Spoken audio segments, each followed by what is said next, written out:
இந்த வாய்ப்பை வழங்கிய எனது குருநாதர் கணீரையா அவர்களை போற்றி, மேடையிலே வீற்றிருக்கக்கூடிய ஜோதிட ஜாம்பவான்கள் மற்றும் இங்கு வருகை தந்திருக்கக்கூடிய ஜோதிடர்கள் அனைவரையும் வணங்கி, இன்னைக்கு வந்து பார்த்தீங்கன்னா ஜோதிடர்களுக்கு ரொம்ப முக்கியமான ஒரு விஷயம் அப்படின்னா அந்த இன்ட்யூஷன் பவர்.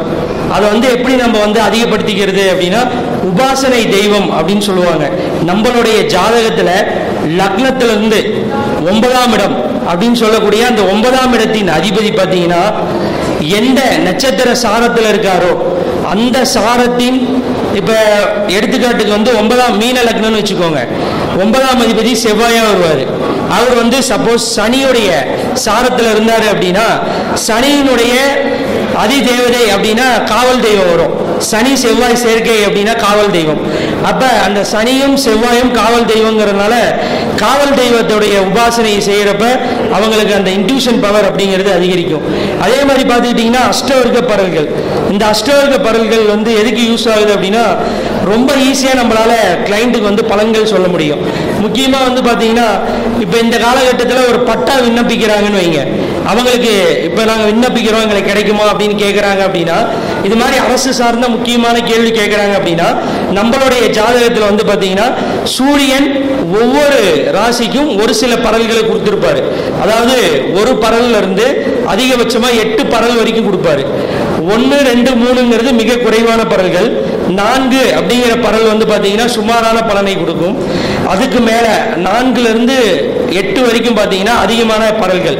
அப்போ சூரியன் ஒவ்வொரு மாதமும் ஒவ்வொரு ராசியில் பிரவேசிப்பார் இல்லைங்களா? அப்போ பிரவேசிக்கும் போது நம்மளுடைய ஜாதகத்தில் அதிகப்படியான பலன்களோடு அவர் எப்போ பிரவேசிக்கிறாரோ அந்த காலகட்டத்தில் அரசு சார்ந்த விஷயங்களை நம்ம மூவ் பண்ணுறப்ப நமக்கு அது வந்து ஒரு நல்ல ரிசல்ட்டை கொடுக்கும். அதே மாதிரி இந்த அஷ்டவர்க்க பறவைகளை பயன்படுத்தி நம்ம இன்னும் சில நிறைய விஷயங்களை சொல்லலாம். இப்போ தொழில் செய்யலாமா அல்லது வேலைக்கு போகலாமா அப்படின்லாம் கேள்வி கேட்பாங்க.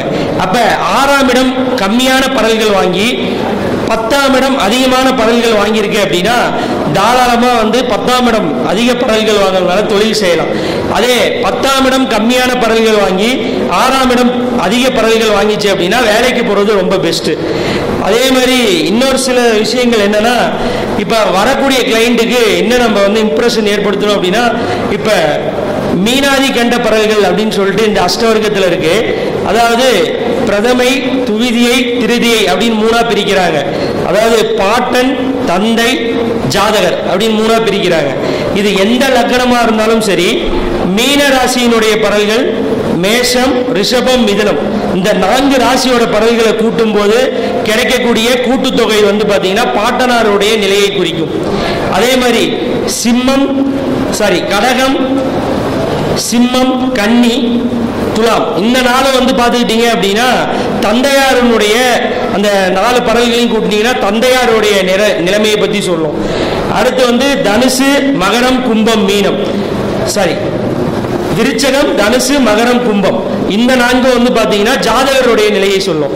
அப்போ இந்த 3 விதமாக நம்ம பறவைகளை கூட்டும் பொழுது இப்போ எடுத்துக்காட்டுக்கு வந்து பார்த்தீங்கன்னா மீனத்திலிருந்து கடகம் வரைக்கும், மீனத்திலிருந்து மிதுனம் வரைக்கும் கூட்டுறப்ப ஒரு 150 அல்லது 110 அந்த மாதிரி வருது அப்படின்னா தந்தையுடைய பறவைகள் வந்து 100 அப்படின்னா தந்தையோட தாத்தா நல்லா இருந்திருக்காரு.